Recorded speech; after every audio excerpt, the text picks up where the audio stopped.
We're looking at the Kershaw half ton. This is continuing with the theme of more affordable knives or cheaper knives. You can get this knife for about $12. You're not going to see this for more than $15 or so. A lot of the major knife retailers have them. Amazon has them. eBay has them. You're looking at about 11, 12 bucks or so. So keep that in mind throughout the review, because there's a lot of hits on this knife. There's a lot of things I don't like about it, but it's not necessarily just this knife. It's a lot of knives in that category. So it is the half ton. There are a couple different variants. There's a 3/4 ton, which is a little bit larger, and then of course the 1 ton. So it's just the smallest in the series here. As you can see, it's a red knife, and it has the wrench for the pocket clip, which I think is pretty cool. It's actually the coolest thing about this knife. And I believe this is the snap-on promotional version. This one does not say snap-on on it, but I have seen models before that had the snap-on logo. So it's along that theme of having tools. The wrench pocket clip is really cool. There's no way around it. I love to see more creativity with some other manufacturers out there and doing stuff like this. It literally looks just like a wrench, and you know, it's actually around the pivot. It's just super, super cool. Unfortunately, it got loose on me. I tightened it and it got loose again in carrying it. Now, of course, this is a very simple fix. Just throw some Loctite on those threads on the screws and it should be good to go. But something worth mentioning is that it came loose and then I tightened them and then it got loose again with use. But the pocket clip does function very nicely. You can see it is a tip down carry on this one. Not everyone's preference, but it did carry very nicely in the pocket. And that's basically what you're looking at. So it's not a low profile clip or anything, but it's certainly one of the coolest pocket clips that I've ever seen. So pretty badass. The knife open is 6.1 inches. The closed position here, it is 3.6 inches, and our blade is 2.5 inches. We have 0.12 inches thick on the blade.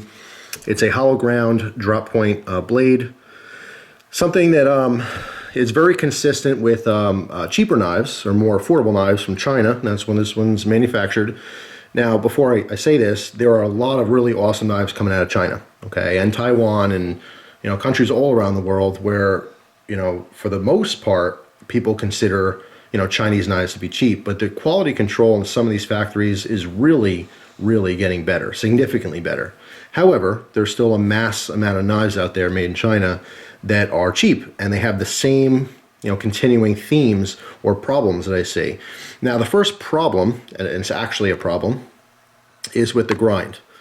All right down here, and you find this in most cheaper knives. Okay, I would say sub $30 knives, more so with like the $10 knives, but it's just a very common theme.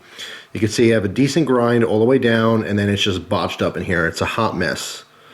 Just because these are mass produced, they go through the machine, you know, in the sharpening process, and it gets to where the grind is at its highest, and it just like, it's a total, you know, it's just a mess. You can see it's a lot wider here. Now, as I turn this, you can see from the front profile, you know, what the heck? And that's not from use at all. That is literally how this knife comes, and most of them are like this, okay?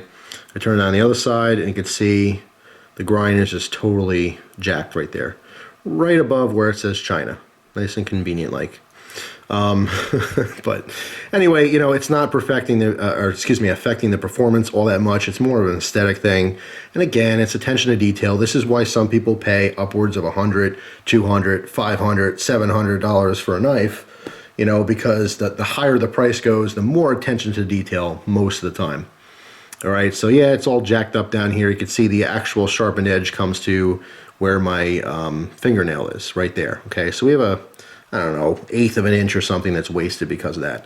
Not a huge deal at all, but certainly worth mentioning. Another thing, if I back out just a little here, is you can see the grinds on this knife. Although they're pretty clean, they're not crisp. And what I mean by that is that a lot of these cheaper knives have very rounded grinds, okay? Any flea market knife you pick up, any $5 knife, you know, or most $10 knives, you'll see this same reoccurring theme. All right, it's just rounded. It's just because they're so mass produced, they get thrown in a tumbler or whatever. Now, this is supposed to have a stone wash blade, and I would say that's baloney. It is more of a satin finish. But again, just that it's just a common looking cheap blade. The profile is not all that bad. We got a little bit of belly here. The point is not extremely, you know, pointy at all. It's not that acute. but it's a decent blade and it works fine. Our steel here is an 8 CR13 MOV. It's soft. It's definitely on the soft side, but it's decent as long as you keep them sharp. It will perform for you, but nothing spectacular. It will dull out on you with use. Now, the weight on this is 3.4 ounces. As I mentioned before, it is a tip down carry here. It carries very nicely in the pocket. It is kind of a short, chunky knife. There is a big finger choil, which is nice here. Okay, and jimping on the back. The jimping is in the molded plastic handle. Okay, it's a glass reinforced nylon, but they're calling it something. I forget what the specific one is, but it's one of those polymers that we're all used to.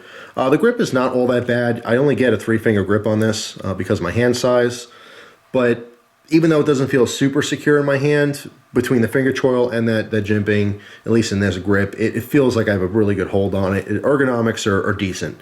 That very cool pocket clip does rub a little bit on the palm, but even with a little bit harder use, in EDCing this, I did end up cutting a bunch of cardboard down for the recycling center, so I got a lot of good use on this besides just regular EDC stuff, and I didn't find it to be a big problem. It was rubbing a little bit in here, but it wasn't really irritated all that much. Overall, it's not my favorite cheap knife. I think the only thing this knife really has going for it is the fact that pocket clip is super cool. Besides that, I just think for even as low as, $12, $13, there's a bunch of competition out there. And, it's not horrible. The one thing that was very nice is that the lockup was really good on this, okay? It's almost expected to have some blade play, and this one locked up nice and tight. There's a liner lock if you didn't see that before. There is stainless liners. They're full stainless in here. They're not drilled out or lightened in any way. It's just a cheap knife. The one thing that I noticed most that I didn't like about this one, and it's a lot of cheaper knives, it has ambidextrous thumb studs on both sides. However, they're very small, and they have the old pyramid shape, and it reminds me very much of the old Kershaw Vapors, okay, which was a very cool knife design to me, but those thumb studs were a killer. Very uncomfortable, in my opinion. To do like a step pattern here or a pyramid pattern, you need kind of a wider thumb stud, in my opinion. This design is just uncomfortable. There's no way around it. It comes out fine. You can even flick them out if you get a little more power there. But it's just uncomfortable. I don't like it. It's not a very comfortable thumb stud. Again, just one of those minor details. It reminds me that this is a $11 or $12 knife and not a $50 knife or a $100 knife. So attention is always in the details.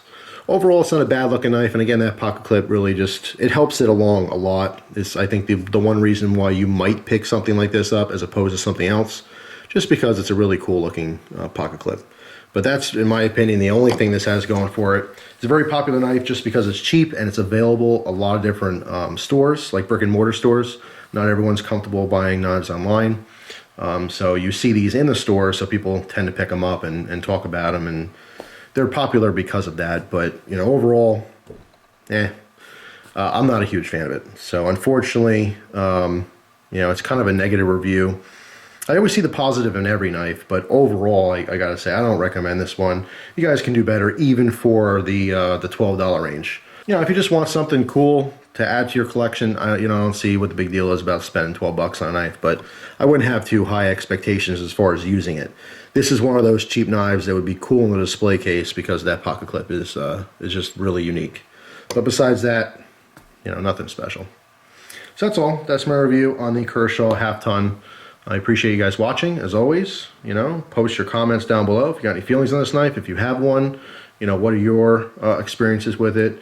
Mine were just kind of really non-memorable. It just, it's kind of whatever. It's one of those cheap Chinese knives that I wasn't such a fan of, even though I'm a huge fan of Kershaw. So that's all. Hope you guys have a great day. I'll see you soon. Take care.